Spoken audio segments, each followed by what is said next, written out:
एक राजा के 3 प्रश्न। ईश्वर एक है कि अनेक है, तो रहता कहां है, मिलता कैसे है? तीसरा, करता क्या है? राजा ने बड़े बड़े विद्वानों से पूछा 3 ही प्रश्न। ईश्वर एक है कि अनेक, रहता कहां है, मिलता कैसे है, और वो करता क्या है? लोगों ने अपने अपने तरह से उत्तर दिए। राजा संतुष्ट नहीं हुआ। एक दिन राजा अपने घोड़े पर बैठकर जा रहा था। सामने से अलमस्त महात्मा ब्रह्मानंद की मस्ती में लीन, स्वरूपानंद की मस्ती में लीन, मस्ती से झूमते चले आ रहे थे। इसने महात्मा को देखा तो वही प्रश्न किया कि ईश्वर एक है कि अनेक, रहता कहां है, मिलता कैसे है, और करता क्या है? महात्मा उसी मस्ती में बोले कि यह कोई पूछने का ढंग है? तुम घोड़े पर बैठे हो, हम रास्ते में खड़े हैं।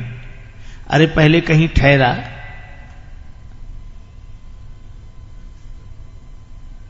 मैं विश्राम करूं, मेरे खाने पीने की व्यवस्था कर, फिर श्रद्धा पूर्वक पूछना। श्रद्धावान लभते ज्ञानम। यह तो उद्दंड का ढंग है, श्रद्धालु का नहीं। राजा समझ गया कि यह महात्मा वैसे नहीं है। हाथ जोड़कर बगीचे में ले गया। बगीचे में एकांत में कुटिया थी, सारी व्यवस्था थी। महात्मा जी को ठहरा दिया, सब व्यवस्था हो गई। 2 दिन बाद राजा गया कि महाराज अब मेरे प्रश्नों का उत्तर। महात्मा बोले अकेले में सुनना चाहते हो कि सबके बीच में? राजा ने कहा कि सबके बीच में हो तो और अच्छा, सब समझ लेंगे। महात्मा बोले तो सबको इकट्ठा करो। महाराज तो ये आज 1-2 दिन में तो सब इकट्ठे नहीं हो पाएंगे, हम सूचना करेंगे और तब धीरे धीरे धीरे सब लोग इकट्ठे होंगे। महात्मा ने कहा तो हमें भी कोई जल्दी नहीं है, आराम से इकट्ठा कर लो सबको, और जब सब इकट्ठे हो जाएंगे तभी हम उत्तर देंगे। लेकिन हमारे पास अब मत आना, जब जिस दिन लोग इकट्ठे हों उसी दिन आना, और हम आराम से रहेंगे। राजा चला गया। 1 महीने बाद की तिथि निश्चित हुई। उस दिन दरबार में सभी लोग एकत्रित होंगे, महात्मा प्रश्नों का उत्तर देंगे। राजा ने आना बंद कर दिया। महात्मा अपना बगीचे में भगवान का ध्यान करें, पूजा पाठ करें, मस्ती से आत्मचिंतन करें, आनंद से रहें।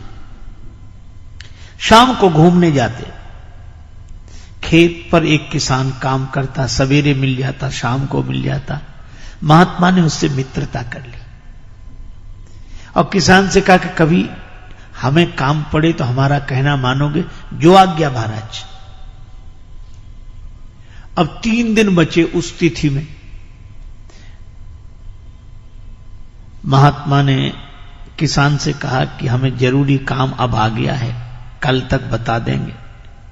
महाराज बताओ। बता देंगे। अब जब 2 दिन बचे तो महात्मा ने कहा कि अब बताएं? हाँ। अच्छा कल बताएंगे। अच्छा ठीक है। 1 दिन बचा तो महात्मा ने कहा कि तुम महात्मा बन जाओ।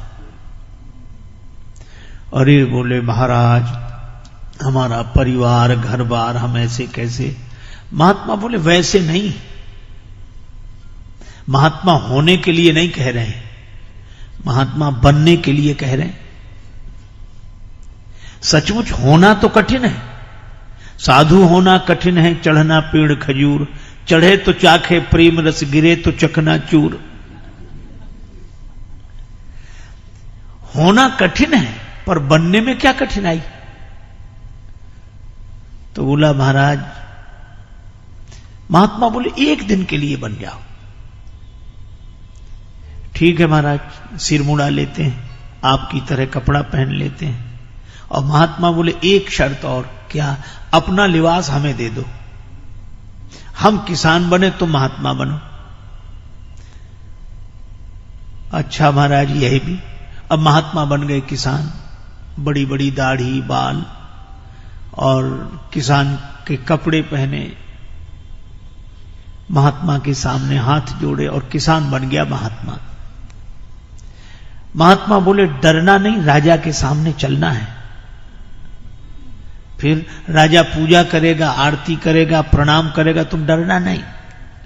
वो बोला महाराज ये तो सब ठीक, लेकिन राजा साहब जब प्रश्न करेंगे सिंहासन पर बिठा के, तब महात्मा बोले हम तो साथ में हैं, कह देना ये तो हमारा घास छीलने वाला जवाब दे देगा, फिर हम जवाब दे देंगे। हाँ ये ठीक है। महात्मा गए, अब वेश से वो साधु दिखे, अब राजा को संदेह हो, लेकिन अब क्या करे, प्रणाम किया, पूजा की और आरती। महाराज विराजे ऊंचे आसन पर, महात्मा के वेश में किसान था वो बैठा, और महात्मा किसान के वेश में नीचे बैठे, सिर झुकाए। राजा ने कहा कि महाराज हमारे 3 प्रश्न हैं, आपने कहा था हम उत्तर देंगे। हां बोलो। पहली बात, ईश्वर एक है कि अनेक? दूसरी बात, वो रहता कहां है, मिलता कैसे है? तीसरी बात, वो करता क्या है? वो किसान तो पहले से पढ़ा हुआ था, कहने लगा राजा साहब क्या साधारण सवाल पूछे हैं, इन प्रश्नों का उत्तर तो हमारा घास छीलने वाला किसान दे देगा। राजा को लगा कि इतना सब आयोजन किया और ये कहते किसान दे देगा, पर महात्मा बैठे थे किसान के रूप में, कहने लगे हां राजा साहब पूछो, मैं उत्तर दूंगा, गुरुजी ने हमें सब बता दिया, मैं उत्तर दूंगा, पूछो। अच्छा चलो भाई किसान तुम ही बताओ। राजा ने कहा कि वह ईश्वर एक है कि अनेक? किसान ने कहा कि राजा साहब मैं बिना पढ़ा लिखा किसान, और आप पढ़ाई लिखाई के सवाल पूछते हो, कोई एक है कि अनेक है, तो फिर निर्णय कैसे हो? एक काम करो राजा साहब, आप कुछ मणियां मंगा लो, ठीक है, गिनना आप, फैसला हम करेंगे। राजा बोला ये ठीक है। एक थाल में मणियां आ गई, अब राजा ने गिनना शुरू किया, एक मणि उठाई, और एक मणि उठाकर राजा बोला 1। किसान ने कहा बिल्कुल ठीक, रख दो, रख दी। अब दूसरी मणि उठाई, राजा बोला 2। किसान के रूप में महात्मा थी, वो बोले झूठ बोलते हो, देखो हाथ में 2 है कि 1? कहा है तो 1। बोले फिर 2 क्यों कहते हो? महाराज लिखा है ऐसा। अरे लिखा है पर देख देख कर, दिखने में 1 है कि नहीं? अच्छा वैसे 1 है? बोले हाँ है तो 1 ही। बोले फिर 2 क्यों बोलते हो? अब उसने कहा गिनती मुश्किल हो जाएगी। तीसरी मणि उठाई, 3। महात्मा बोले फिर झूठ बोले, 3 नहीं है 1 ही है, 2 नहीं है 1 ही है, 4, 5, 6, 7 नहीं है 1 ही है, 1 के बाद भी 1 ही है। लेकिन वह 1 ही जब दूसरी बार किसी के अनुभव में आया तो 2 हो गया, तीसरी बार किसी के अनुभव में आया तो 3 हो गया, चौथी बार किसी के अनुभव में आया तो 4 हो गया, 5वीं बार किसी के अनुभव में आया तो 5 हो गया, पर वह है 1 ही, 1 ही, 1 ही। राजा सोचे कि बात तो ठीक कह रहे हैं और दिखाई भी 1 ही दे रही है, हम चाहे 2 कहें चाहे 3 कहें, है तो 1 ही। और महात्मा बोले जरा 1 के पहले गिनो, तो 1 के पहले तो 0 है, तो कहा 1 के पहले भी 1 है और 1 के बाद भी 1 है और बीच में भी 1 ही है। इसी तरह परमात्मा 1 ही है, पर दूसरी बार किसी को मिला तो 2 हो गया, तीसरी बार किसी को मिला तो 3 हो गया, चौथी बार किसी को मिला तो 4, 5वीं बार किसी को मिला तो 5। पर वह एक है, एक है, एक है, एक के पहले भी वही एक है और एक के बाद भी वही एक है और बीच में भी वही एक है। राजा ने तो हाथ जोड़ लिए कि महाराज ऐसा समाधान नहीं सुना। न कोई चौपाई, न दोहा, न श्लोक, न कोई ग्रंथ, किसी का प्रमाण नहीं। और गिनने की सही बात है, हम देखते हैं तो एक ही दिखता है। ये 2, 3, 4 तो हमें सिखा दिया गया है, पढ़ा दिया गया है। अगर ये सीखी हुई पढ़ाई छोड़कर देखें तो एक ही है। बड़ा सुंदर उत्तर दिया महाराज, हम मान गए कि ईश्वर एक है, एक है, एक। अच्छा एक बात बताओ, रहता कहां है, मिलता कैसे? महात्मा बोले तुम कठिन कठिन सवाल पूछते हो, खिलाते पिलाते कुछ हो नहीं। तो महाराज क्या, दूध मंगाओ। एक कटोरे में दूध आ गया। अब वो महात्मा दूध तो पिए नहीं, दूध में उंगली घुमावे ऐसे। अरे ये दूध में उंगली क्यों घुमा रहे? महात्मा बोले सुना है इस दूध में घी रहता है, तो हम सोचते हैं घी निकाल कर खा लें। राजा बोला आप भी पागलों जैसी बातें करते हैं। दूध तो रहता है पर ऐसे थोड़ा ही मिलता है। कैसे मिलता है? और दूध को जमाना पड़ता है, दही बनाना पड़ता है, फिर मंथन करना पड़ता है, फिर मक्खन निकलता है, फिर आग में तपाना पड़ता है, तब घी मिलता है दूध में ही। पर बातों से नहीं मिलता है, उसकी विधि है, उसका पालन करने से मिलता है। महात्मा ने कटोरा रख दिया। दूध पी लो का दूध नहीं पीना, तुम्हारे प्रश्न का उत्तर देना था। तुम कहते हो रहता कहां है और मिलता कैसे है? जैसे दूध में घी रहता है, इसी तरह परमात्मा तुम्ही में समाया हुआ है, तुम्ही में समाया हुआ है, लेकिन वह बातों से नहीं मिलता, उसकी विधि है।